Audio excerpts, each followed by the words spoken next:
The Children's Defense Fund has declared a national crisis around children entering what we call the Cradle to Prison pipeline. And so we're having a summit here in Baton Rouge at the Tracy Center to call attention to what is happening to children in Louisiana, and specifically our boys going to prison at a higher rate, particularly African American boys, not even completing middle school grades. This is a crisis, and we want to see what we can do to, just break through this slide into failure. And I'm going to entitle my talk, Wait a Minute, with the subtitle, The Wolf, the Minuteman, and Historically Black Universities. Now, since I didn't write anything down, I'm just going to start talking. If I forget to come back to the Minuteman, I want to close with that, okay? If I sound like I'm closing, Mary, you tell me, wait a minute. Just say wait a minute, okay? I will. All right. Okay, so Cradle to Prison pipeline, when you look at what's happening with black men in America and how so many end up in jail, you can only explain that in one of two ways. Either black boys, black children, young black babies are genetically predisposed to make more bad choices than anybody else in America, or there's something going wrong in America. Now, there's no science to support the notion at all that black boys are somehow genetically predisposed to make more bad choices than everybody else. So there must be something going wrong in America. Let me lay it out for you this way. The American Revolution was a war like any other war, right? And every war is fought over one thing, basically, and that's money. So you had these founding fathers who had three things in common. They were all men, they were all rich, and they were all European. They were losing money because of what the British government was doing to their profits. So they went to war in order to be able to make more money. And they set up this country, they called it America, which was full of really good ideas and promises, because as far as nations are concerned, it was really cutting edge stuff, right? They did all the research and saw what a new world should look like. But fundamentally, the idea was to set up a country that would let them make more money. So they put together this constitution, but they had a problem. Their biggest fear was that they were outnumbered. They were outnumbered by black people, slaves, and they were outnumbered by poor white people. And when you put that together, they had to figure out how to make money, but at the same time control their labor and keep the poor folks working so that they can make more money, right? You with me so far? Okay, so they decided, even though they had a Department of Justice, to put aside justice in order to set up this business model that could accomplish the goals they wanted to accomplish. So that brings me to the wolf. Thomas Jefferson, probably the main architect of America, said this when he was talking about slavery. He said, "We have a wolf by the ear. We cannot hold on to him, but we cannot safely turn him loose. Because on the one scale we have justice, but on the other scale we have self-preservation." So they made a conscious decision to put justice on the side and create this business model that was designed to control and exploit black labor. It was called slavery, okay? But the other piece to this wolf model was that they had to make sure that the poor black folks and slaves never hooked up with the poor white folks. So they made a conscious policy decision to drive a wedge between poor white folks and poor black folks by convincing the poor white folks that they were more like rich white folks than they were like poor and working class white folks, black folks. You with me so far? Okay. So that was the wolf. The wolf started it all. It was a business model that America was designed around, and the Constitution was written with those business models in there. That's where you come up with the 3/5 compromise, where slavery was recognized and black people were counted as 3/5 of a human being. Okay. So they fight the Civil War. Slavery is legally gotten rid of. But now they got this problem because the country is dependent on this free labor. So they have to wean the country off of free labor, and they come up with this system that is specifically designed to drive black men into jail so that they could rent them out to the plantations and to the mines and to the industries that have been used to this free labor, okay?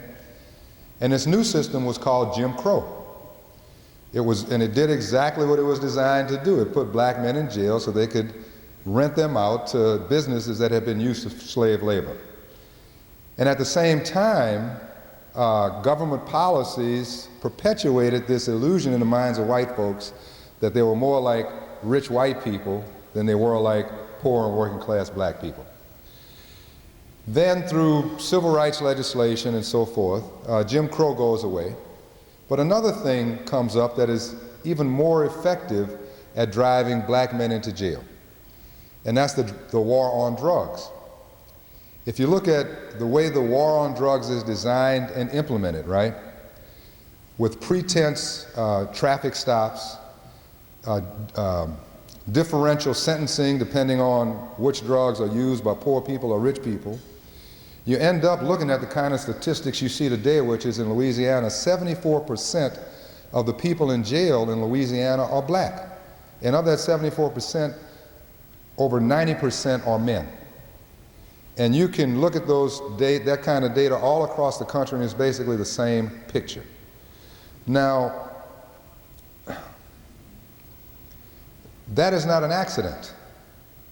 It's the way America is designed to work. And if you understand what's happening with black boys in this country, the issue is not whether or not they're achieving, because they are exactly what America designed them to be. And all of the work that people like us do, all of the people that are working with young black boys in this country are really doing triage work. And by that I mean to say that we are tending to the wounded. And we've been doing it for a very long time. But the data never gets better. The achievement never goes up. The public school systems never get better. The health situation never gets better. The poverty situation never gets better. And that's because we are still basically in this country operating under the same business model, which is a model that's designed to control and exploit. But now, since black labor is no longer needed the way it used to be needed, a system of control and exploitation has turned into a system of control and elimination. And that's the challenge we face today. Those are the issues we have to deal with, but if we're going to solve the problem, we need to know what we're up against. And what we're up against is the wolf. So what are we doing about it at Southern University? Well, you heard Mary refer to the 5/5 Agenda for America. And it does have 4 goals, in fact. One is to increase the number of black male bachelor's degree graduates, 2, black male teachers, 3, bring truth to the conversation about the relationship between black men in America, but 4 is to establish historically black universities as institutional bases for long-term systemic change. Now, why long-term systemic change? Because this is a problem that's going to take at least a generation to solve. We're not going to dismantle this this cradle-to-prison pipeline overnight, so we need institutions that are going to stand the test of time to be here to continue the fight after all of us individuals are no longer here and able to fight. And why historically black universities? Now think about it. In the history of America, there's only been one institution that is designed and mission-driven to stand up to the wolf and to mitigate the damage caused by the wolf, and that's historically black universities. Our challenge, though, is that we are institutional reflections of the people that we primarily serve. We are just as much a victim of the wolf, that business model that is designed to destroy black people, as black people are themselves. So we don't have a lot of wealth. We don't have a lot of means to generate wealth. That is the consequence of living in a system that is characterized by the wolf. Are y'all follow me on this? So what the 5/5 Agenda is attempting to do is establish HBCUs as institutional basis for long-term systemic change, because at this point in America's history, America needs all the human capital it can muster. We're trying to compete against China, we're trying to compete against India, we're trying to compete against Europe, and we're losing too much human capital because of the wolf. The wolf destroys families, it destroys neighborhoods, it's expensive to maintain, it puts crime on everybody's doorstep, and it's a business model that is out of date with what America needs to happen today. So what our message is, look, let's enable the institutions that do well at reclaiming and developing black human capital. Let's work with them and enable them to help America do what America needs to be done. Because at this stage in history, and here's the irony of it all, justice and self-preservation actually serve the same purpose. Because if we don't do the just thing, then America will not do what's necessary in order to be able to compete in a global environment, and what's necessary is to change the business model, dismantle the cradle to prison pipeline, and start to reclaim all these black men that we're losing to the wolf. Does that make sense? Okay. And I'm waiting for Mary to say, wait a minute, because I'm about to close. We're talking about some radical stuff. Well, I'm just telling the truth. I mean, if anybody has a better analysis of the reality of the situation, let me know. But I've laid this out for the Tea Partiers, who are the descendants of the Minutemen, you know, white folks that were promised a piece of the American dream and are still waiting to get it, because they really are not more like rich white people than they are like poor and working class black people. I've said it to the Louisiana legislature, which is why they gave us money to start the Honoré Center in New Orleans, which is our black male version here of the 5/5 Agenda for America. We have all the big foundations working with us. We just designed the 5/5 Agenda for America template to install 2 demonstration projects in Jackson and in New Orleans. And the Secretary of Education and the Secretary of the Department of Justice get it and are working with us as well. So my point is this. Everybody knows what the truth is. Everybody understands what the problem is and that it needs to be solved, and that it really is not the fault of black boys that they end up in jail. We just have to get them to come to the table now and do what's necessary, not so much for black boys, but what's necessary for America and its future. Okay? Now here's the wait a minute part. I do, my hobby is doing music. I actually have a CD that I use when I teach classes with kids, because I do young college students, and I put messages to music. I write it, I produce it, okay? And I have my last song, it's called Wait a Minute, and I'm gonna close with the refrain from that song, okay? And it goes, wait a minute, this ain't what it seems. This ain't America, that's still just a dream. A land of many peoples, from the many to the one. It's on paper, baby, but the work has still got to get done. Thank you.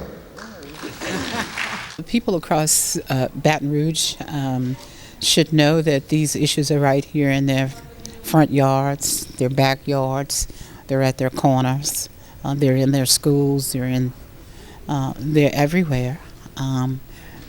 But they're not intractable, they are solvable issues. And so we just have to come together as people and put our best efforts together. We know what needs to be done, and it can be done. Is it our will that it gets done? And that's what I leave to the communities. When it comes to the cradle to prison pipeline, the problem is not black boys, but the problem is a business model in America that is designed to do exactly what it's doing. So that, you know, all the good people that are doing good work are really doing triage work, which is tending to the wounded. The real challenge is to stop these young people from getting wounded in the first place. The Baton Rouge community, if you would consider statistics, crime is certainly at an all-time high. Most of those crimes are black-on-black crimes. Education, we're in trouble with that. Many of our preschoolers, kindergartens, are coming to the school settings unable and ill-prepared, even at pre-kindergarten level. We're not graduating enough of young African Americans. So it's a vital issue, and it's systemic. So we want to address those issues. I focus primarily on an intervention that we have created here in Baton Rouge with the collective will of about 13 churches. We have what you call the Black Family Initiative.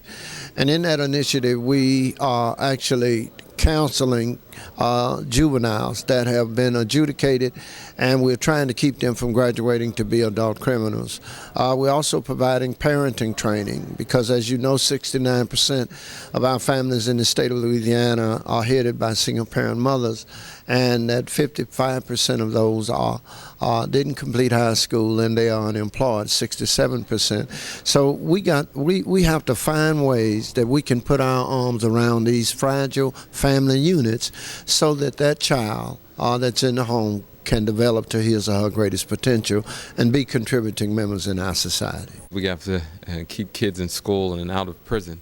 And we know that schools have been a reason, unfortunately, why kids go to prison because of various policies. And so my message today is that we need to make this a policy conversation. I also belong to the organization called Place Matters. It's an initiative out of the Joint Center for Political and Economic Studies out of in D.C. And we have an Orleans Parish team. And we have just released a report that you can find at Orleans Parish, or OrleansPlaceMatters.org. And we outline a series of policy initiatives that we feel that's necessary to end the pipeline to prison. Our children are in need of leadership, and right now they're feeling that they are not included in the conversation. Right now in the Family Center of Hope, we're working on a campaign called I Have Something to Say, which allows young people to talk about the issues that are in their community from their perspective. I believe it's like taking the issue that young people are having right now is we're taking them to the doctor, prescribing them prescriptions, but we are not asking them what's wrong with them, what's the ailment, and we're giving them ill-informed and ill-prepared prescriptions that are not getting to the root of the problem. So that's to just have a voice for the young people to see that we partner with the Children's Defense Fund regarding the issues in our community.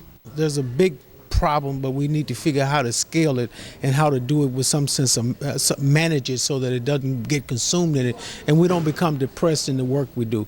Because if we don't see success, sometimes we think we are making success. And so part of it was saying to them that there are different levels of activity. There's levels at the policy level, whether that be at the city level, the state level, or federal level that has to be addressed if we're going to tackle this issue.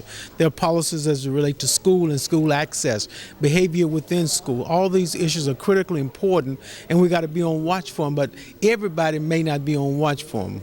And then there are grassroots issues that must be where people must work with people directly, face-to-face, grassroots mentoring, and those kinds of things are critically important.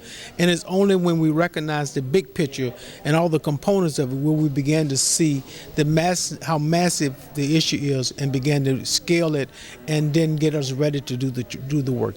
It's critically important to Baton Rouge and for the state. Baton Rouge is our capital, and as such, many of our policymakers are here. So we need to spread the word and the best practices policy-wise for combating this problem, for keeping our children educated, keeping them out of poverty, keeping them out of households with crime, keeping them healthy so that we can make inroads to stop this cradle to prison pipeline. The message from the panel today resonates loud in terms of the structural issues, the need for community to come together, the need for strong public policy, the need for community not only to come together, but to foster one vision for children.